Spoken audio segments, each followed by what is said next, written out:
Hello दोस्तों, welcome to our channel Pathfinder for NET GRF.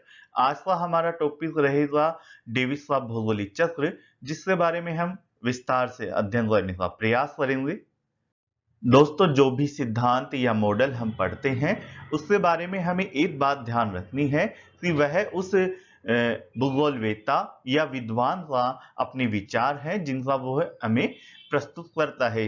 Hypothesis वो बनाते हैं और उसके बारे में हमें प्रमाण देते हैं। तो उनसे मिलकर जो सिद्धांत बनता है उनका हम अध्ययन करते हैं। हो सकता है जैसे जैसे समय गुजरे अलग शोध हो, अलग रिसर्च हो और बाद में वो सिद्धांत गलत भी हो जाए, परंतु हमें जो भी मॉडल या सिद्धांत है वो उन विद्वान से विचारों के आधार पर पढ़ना है, ना कि वास्तविकता में जो चीज हमारे सामने आज है उस आधार पर। जैसे ये डेविस का सिद्धांत है, डेविस का जो मॉडल है वो 1899 में आया। तो 1899 के आधार पर उस समय उनके पास जो संसाधन उपलब्ध थे, जो टेक्नोलॉजी उनके पास उपलब्ध थी, उस आधार पर उन्होंने यह सिद्धांत दिया। और उसी आधार पर उसमें कुछ कमियां भी हो सकती है, उसमें सुधार भी हुआ है। तो उन सभी चीजों को ध्यान में रखते हुए हमें यह मॉडल पढ़ना है। जो अपर्दन चक्र है जिसका हम अध्ययन करने जा रहे हैं, उस संकल्पना के बारे में सबसे पहले जो बताया था वो जेम्स हटन ने बताया था। लेकिन अगर चक्रीय क्रम, चक्रीय विचारधारा, उस विश्वास से, नदी से विश्वास या स्थलाकृतियों से विश्वास का एक पूरा चक्र हो, उसके बारे में सबसे पहले मॉडल जो दिया, उनको परिभाषित किया, वो डेविस ने 1899 के अंतर्गत किया था। तो डेविस ये बताता है कि जो भी स्थल खंड है या उभरा हुआ भाग है वो अपर्दन चक्र की प्रोसेस से चलता है, और जैसे जैसे समय बीतता जाता है बाद में वह एक स्थलाकृति विहीन समतल मैदान में बदल जाता है, संप्राय मैदान में बदल जाता है। डेविस ने इसी चीज को समझाने का प्रयास करा है कि कैसे एक समतल मैदान है वो स्थलाकृति का रूप ग्रहण करता है और बाद में वापस से समतल मैदान में बदल जाता है। तो डेविस इसे एक पूरा एक जीवन चक्र बोलते हैं। जैसे किसी बच्चे का जन्म होता है, फिर प्रौढ़ावस्था आती है, तरुणावस्था आती है और जीर्णावस्था यानी वृद्धावस्था में वो पहुंच जाता है। तो इसे डेविस ने एक पूरा जीवन चक्र बताया है स्थलाकृतियों का। यह सिद्धांत देने से पहले डेविस ने अपने कुछ आधार बनाए जिस आधार पर यह सिद्धांत दिया। उनमें कुछ ये था कि डेविस यह मानता था कि जो अपर्दन है, अपर्दन की जो पूरी प्रोसेस है वो एक चक्र में चलती है। पहले जीर्णावस्था, तरुणावस्था, प्रौढ़ावस्था, वापस से फिर उत्थान होगा और पूरा प्रोसेस चलती रहती है चक्र में, सर्कल में यह चलता रहता है। डेविस यह बोलता है कि जो उत्थान की अवधि है, उत्थान में जो लगा समय है, जैसे समतल मैदान है और यह उत्थान हुआ इसका, तो इस उत्थान में जो लगा समय है वो अवधि है वो शॉर्ट होगी यानी कम होगी।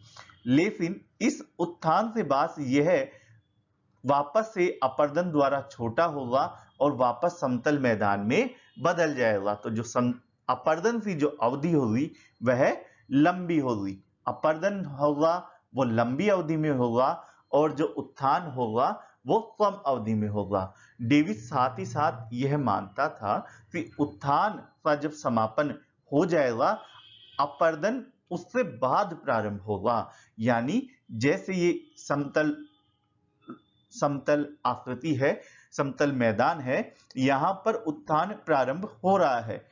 पहले इतना हुआ, फिर इतना हुआ, फिर इतना हुआ। तो पहली प्रोसेस जहां पर उत्थान प्रारंभ हुआ वहीं से अपर्दन प्रारंभ नहीं होता है। डेविस यह मानता है जब उत्थान कंप्लीट हो जाता है, पूरा उत्थान हो जाएगा किसी भी स्थलाकृति का, तब ही अपर्दन प्रारंभ होता है। फिर डेविस ने स्थल रूपों की संरचना को समझने के लिए तीन चीजें बताई कि स्थल रूप है वो तीन चीजों से प्रभावित होते हैं। एक है संरचना, दूसरा है प्रक्रिया और तीसरा है समय।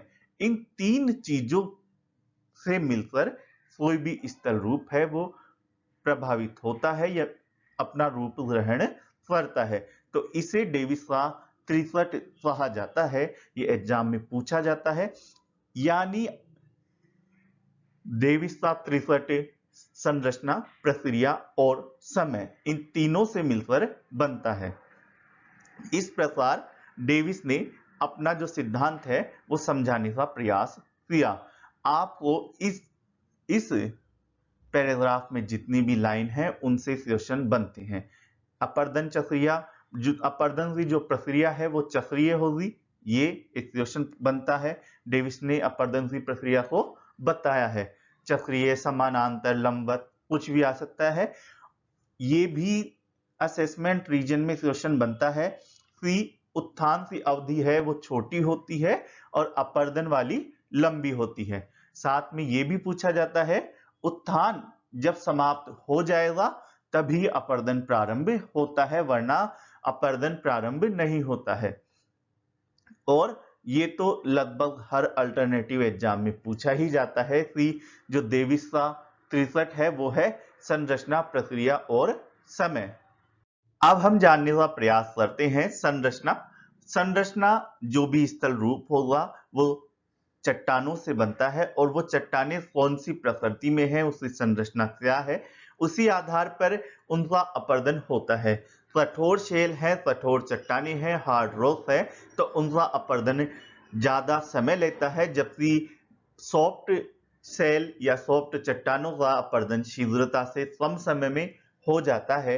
तो इस प्रकार जो संरचना है, जो स्थल रूप की संरचना है, वो अपर्दन की अवधि को साथ ही अपर्दन की प्रक्रिया को दोनों को प्रभावित करती है। सेकंड है प्रसरण प्रोसेस। कौन सी प्रोसेस है वो उस क्षेत्र में प्रभावी है, जैसे जल द्वारा, पवन द्वारा, नदी द्वारा, हिमनद द्वारा। इन प्रोसेस क्षेत्रों में स्थित होने के कारण स्थल रूप पर अलग तरह से प्रभाव पड़ता है, जिनका अध्ययन हमने पिछले लेक्चर्स में अच्छे से पढ़ा है। जल द्वारा निर्मित स्थलाकृतियां, पवन द्वारा निर्मित स्थलाकृतियां।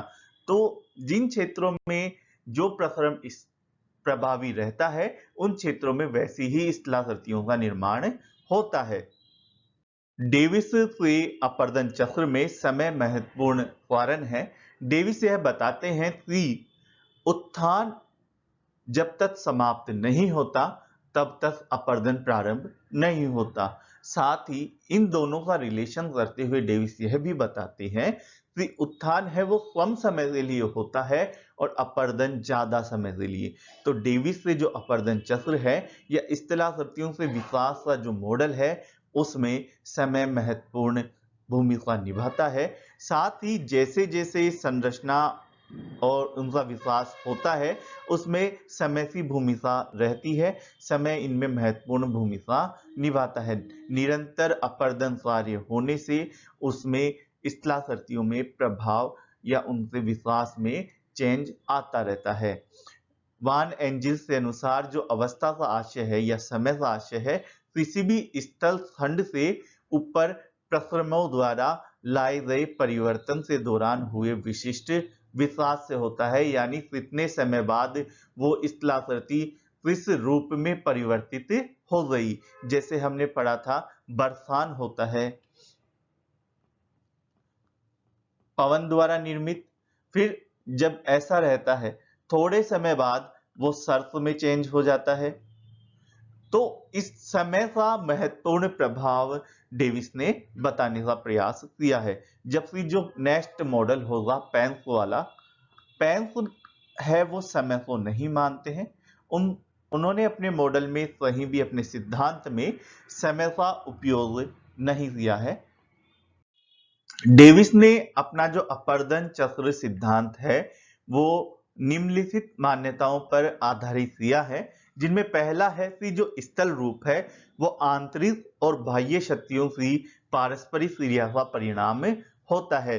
यानी जैसे हमने पढ़ा था आंतरिक शक्तियां हैं वो क्या लाती है, विषमता लाती है, और बाहरी शक्तियां हैं, जो बाहरी शक्तियां हैं वो समता लाने का प्रयास करती है। तो इन दोनों शक्तियों का जो सम्मिलित प्रभाव है उससे ही एक स्थल रूप का निर्माण होता है। जैसे विषमता लाई इन्होंने और एक पर्वत का निर्माण कर दिया। नदी द्वारा पवन द्वारा अपर्दन हुआ और वो पर्वत एक चोटी के रूप में ही बच गया। तो लास्ट में जो स्थल रूप बचा अभी जो हमें दिखाई देता है वो एक चोटी हुई। तो इसलिए जो डेविस मानते हैं कि स्थल रूप है वो आंतरिक बल यानी विषमता मूलक बल और बाह्य शक्तियां यानी समता मूलक बल इन दोनों का परिणाम होता है, इन दोनों की पारस्परिक क्रियाओं का परिणाम होता है। अब डेविस बोलते हैं कि स्थल रूपों का स्वरूप पर्यावरण की विद्यमान दशाओं में परिवर्तन के अनुसार होता है। यानी स्थल रूप है वो किस तरह का बनेगा वो वहां की पर्यावरणीय दशाएं डिसाइड करती है। वहां पर नदी द्वारा अपर्दन होगा, पवन द्वारा अपर्दन होगा, कास्ट स्थलाकृति होगी, किस तरह की होगी वो वहां की पर्यावरणीय दशाएं डिसाइड करती है, जिनका अध्ययन हमने पिछले लेक्चर्स में करा है। नदी आधार तल तक घाटी को गहरा करती है। यानी डेविस ये मानते हैं कि एक आधार तल होता है जिससे आगे आप उसे गहरा नहीं कर सकते, यानी समतल आ जाता है। तो नदी है वो पहाड़ को या घाटी को पूरी अपनी जो घाटी है जिसमें वह बहती है उसे अपने आधार तल तक गहरा करती रहती है और उससे नीचे वह नहीं जाती, उससे नीचे वह काटना बंद कर देती है। स्थल खंडों का जो उत्थान है वो तीव्रता से लघु अवधि में ही पूरा हो जाता है। यानी स्थल रूप जो बनेंगे वो लघु अवधि में ही बन जाते हैं, बाद में उनका क्या होता है अपर्दन प्रारंभ होता है। और डेविस यह भी मानते हैं जब तक उत्थान पूर्ण नहीं हो जाता अपर्दन प्रारंभ नहीं होता है। पिछली स्लाइड में ये अच्छे से समझा है। दोस्तों अब डेविस का जो मॉडल है जो सिद्धांत उन्होंने दिया है उसे बारीकी से समझने का प्रयास करते हैं। आपने अभी समझा कि ये सिद्धांत देने से पहले डेविस के अपने जो विचार थे उसमें उसने 3-4 चीजें आपको समझ में आ गई होगी। पहली कि डेविस यह मानते हैं उत्थान कम अवधि में होता है, अपर्दन ज्यादा समय लेता है। दूसरी, डेविस यह मानते हैं उत्थान जब तक कंप्लीट नहीं होगा, पूरा नहीं होगा, अपर्दन प्रारंभ नहीं होगा। तो इन दो चीजों के आधार पर हम देखते हैं डेविस ने इन्हें 3 भागों में बांटा है, तरुणावस्था, प्रौढ़ावस्था और जीर्णावस्था। तरुणावस्था यानी प्रारंभिक अवस्था, इस अवस्था में डेविस यह बताते हैं कि युवावस्था में अपर्दन का सृजन होता है, यानी अपर्दन प्रारंभ ही होता है तब जब उत्थान समाप्त हो जाता है। यानी कब होता है ये, जब उत्थान समाप्त हो जाए। यानी तरुणावस्था का प्रारंभ तब नहीं होता जब उत्थान प्रारंभ होता है, तरुणावस्था का प्रारंभ होता है जब उत्थान समाप्त हो जाता है। जब उत्थान यहां पर समाप्त हो जाएगा तो इससे बाद में जब अपर्दन प्रारंभ होगा उस समय आपकी युवा अवस्था प्रारंभ होगी। मोस्टली बच्चे स्टूडेंट्स क्या करते हैं यहीं से युवा अवस्था प्रारंभ कर देते हैं। नहीं, युवावस्था तब प्रारंभ होगी जब उत्थान समाप्त हो जाएगा। तो उत्थान जब तक कंप्लीट नहीं होता तब तक युवावस्था प्रारंभ नहीं होती है। तो उत्थान हुआ, उत्थान कंप्लीट हुआ और उससे बाद में आपका चलता है अपर्दन। तो अपर्दन चक्र है, तो अपर्दन की जो पहली अवस्था है वो है युवावस्था। समझ रहे हो? यानी डेविस ये बोलता है अपर्दन चक्र पढ़ रहे हैं अपन और भौगोलिक चक्र है, अपर्दन चक्र है। लैंडफॉर्म डेवलपमेंट साइकिल भी इसे बोलते हैं, अलग अलग नाम है। तो अपर्दन चक्र है, जब तक उत्थान चल रहा है तो अपर्दन चक्र तो आएगा ही नहीं। अपर्दन चक्र स्टार्ट होगा जब उत्थान समाप्त हो जाएगा और अपर्दन प्रारंभ होगा। तो उसकी जो पहली अवस्था है तरुणावस्था या युवावस्था जिसे बोलते हैं, वो प्रारंभ होगी जब आपका उत्थान समाप्त हो जाएगा और अपर्दन प्रारंभ होगा। इस अवस्था में यानी आप ऐसे समझे एक पर्वत है, इस पर्वत से ऊपरी क्षेत्र में जो नदी निर्मित स्थलाकृतियां हमने पढ़ी है, तो नदी की ऊपरी घाटी में जब नदी पर्वतों से ऊपर चलती है उस समय नदी द्वारा लंबवत अपर्दन होता है। और यहां पर भी जब उत्थान अपने शीर्ष पर है, नदी अपने शीर्ष से बह रही है, पर्वत के शीर्ष से स्थलाकृति से ऊपर से बह रही है, तो कौन सा अपर्दन ज्यादा होगा? लंबवत अपर्दन। और गहरी घाटियों का निर्माण होगा और उस समय जॉर्ज, शिप्रीसा, फेनियन जलप्रपात और वी आकार वाली घाटी, ऐसी स्थलाकृतियों का निर्माण हमें उस स्थल खंड में देखने को मिलेगा जहां पर अपर्दन चक्र की तरुणावस्था स्थित है। अब लंबवत अपर्दन के कारण घाटियां यहां पर गहरी होती है और यहां पर उच्चावचों में विस्तार होता है, सापेक्ष उच्चावचों में विस्तार होता है। ये जैसे ये ऐसे वाला, ये ऊंचा हो गया, ये नीचा हो, तो उच्चावचों में विस्तार यहां पर देखने को मिलता है। एक जगह ज्यादा ही गहरी, फिर यहाँ पे नदी ऊंची है, फिर यहाँ पर नदी बहरी है तो ये गहरी हो जाती है, तो इस वजह से यहाँ पे उच्चावचों में अंतर देखने को मिलता है। ये ध्यान रखना है।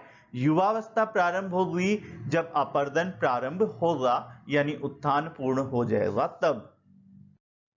फिर आता है सेकंड स्टेप, प्रौढ़ावस्था। इस अवस्था में, इस स्थिति में नदी है वो पर्वतीय क्षेत्रों से मैदानों में प्रवेश करती है और मैदानों में जब नदी द्वारा प्रवेश होता है तो उस समय ढाल में कमी हो जाती है, ढाल कम हो जाता है और नदी का जो स्पीड है, जैसे ही ढाल कम होता है वैसे ही उससे स्पीड में कमी आ जाती है, वो उतनी तेज नहीं बहती है। इस वजह से यहां पर अपर्दन कार्य है वो कम होता है, पहले जितना नहीं हो पाता है। तो इस समय नदी द्वारा अलग तरह से स्थलाकृतियों का निर्माण होगा और वह गहरी घाटी की अपेक्षा चौड़ी घाटी का निर्माण करेगी। तो इस तरह अलग स्थलाकृतियों का इसमें निर्माण आपको देखने को मिलेगा। नदी की जो गहरी होने की प्रक्रिया है वो भी थम जाएगी और उच्चावच में क्या होने लगेगी? कमी आने लग जाएगी, उच्चावच कम होने लग जाएंगे और अपर्दन और निक्षेपण वो दोनों, उन दोनों में संतुलन स्थापित होने लगेगा। तो प्रौढ़ावस्था में अपर्दन और निक्षेपण दोनों बराबर चलते हैं। ये नदी की जो आप डेविस का अपर्दन चक्र ये पढ़ रहे हैं, अगर आपने नदी निर्मित स्थलाकृतियां नहीं पढ़ी है तो मेरा सजेशन ये रहेगा वो पहले आप पढ़ ले, लेक्चर्स नीचे दिए हुए हैं, वो पढ़ने से आपको ये इजी वे में बहुत ही आसानी से समझ में आ जाएगा। वैसे भी मैं प्रयास कर रहा हूं आपको ये इजी से समझ में आए, पर वो लेक्चर आपको बहुत ज्यादा हेल्पफुल रहेगा। डेविस ने जो लास्ट स्टेप बताई अपने अपर्दन चक्र में वो थी जीर्णावस्था या वृद्धावस्था। जीर्णावस्था का विकास ऐसी स्थिति में होता है जब ढाल जो स्लोप है वो बहुत ही ज्यादा मंद हो जाता है। ऐसी स्थिति में अपर्दन की जो प्रोसेस है वो लगभग समाप्त होने लगती है और निक्षेपण है वो ज्यादा प्रभावी रहता है। नदियां है वो अपने प्राकृतिक तटबंध से ऊपर उठकर बहने लगती है, बाढ़ से मैदान का निर्माण होता है, मियांडर का भी विकास होता है। इस अवस्था में नदियों द्वारा सामान्यतः लगभग हर नदी द्वारा, प्रत्येक नदी द्वारा डेल्टा का निर्माण होता है, परंतु डेविस ने इस जो डेल्टा के निर्माण वाली बात है उसे अपने सिद्धांत में, अपने मॉडल में शामिल नहीं किया। डेविस ने इस डेल्टा से जगह संप्राय मैदान शब्द का प्रयोग किया। साथ ही डेविस ने बताया कि जो संप्राय मैदान है, वो जो संप्राय मैदान है उस संप्राय मैदान से ऊपर अगर एक पहाड़ी जैसी चोटी रह जाती है, जैसे यहाँ पर रह गई, उसे उसने मोनोडनास कहा है। क्या कहा है? मोनोडनास कहा है। डेविस ने मोनोडनास जो नाम है वो लिया न्यू हैम्पशायर स्थित माउंट मोनोडनास के नाम पर, इसे मोनोडनास कहा। आलोचना जो डेविस के मॉडल में पाई जाती है वो ये है। पहला है, डेविस ने उत्थान को लंबा, छोटा और अपर्दन को लंबा बताया। जो डेटा इसका में उपलब्ध नहीं है कि उत्थान छोटा ही होता है और अपर्दन लंबा होता है। डेविस ने बताया कि जब उत्थान समाप्त हो जाता है तभी अपर्दन प्रारंभ होता है। यह भी एक कल्पना ही है, क्योंकि आप माने कि ये समतल मैदान है और यहां पर पवन बह रही है, पवन चल रही है, समतल मैदान है। जैसे ही स्थल खंड यहां पर उभरा, ये पवन द्वारा अपर्दन कार्य इसमें प्रारंभ हो जाएगा। फिर ये पवन द्वारा अपर्दन कार्य प्रारंभ हो जाता है। हालांकि अगर फोर्सेस उत्थान से ज्यादा है तो उत्थान धीरे धीरे होता रहेगा, परंतु अपर्दन को साथ में चलता रहेगा। वो उसकी प्रतीक्षा या उसके लिए वेट थोड़ी करेगा कि जब ये पूरा होगा उत्थान तभी मैं पवन है वो चलना प्रारंभ करेगी, तो ऐसा नहीं होता है। डेविस का जो तीसरा जो इसमें एरर पाई जाती है, आलोचना होती है, डेविस ने जो वृद्धावस्था में अपर्दन से विकसित जो पेनी प्लेन है, संप्राय मैदान है, वो बताया, जबकि वास्तव में वृद्धावस्था में अपर्दन की जगह पर निक्षेपण होता है और प्रमुख रूप से होता है, जबकि उसने अपर्दन से विकसित पेनी प्लेन बताया है। 4 है, डेविस ने है वो अति साधारण बना दिया जो कि अनुचित है, यानी ये तो सिंपल एग्जाम में लिखने के हिसाब से है। इस मॉडल से रिलेटेड कुछ एमसीक्यू है, जिनमें पहला है, सामान्य अपर्दन चक्र में जो तरुण अवस्था या जिसे युवावस्था बोला जाता है उसकी विशेषता नहीं है।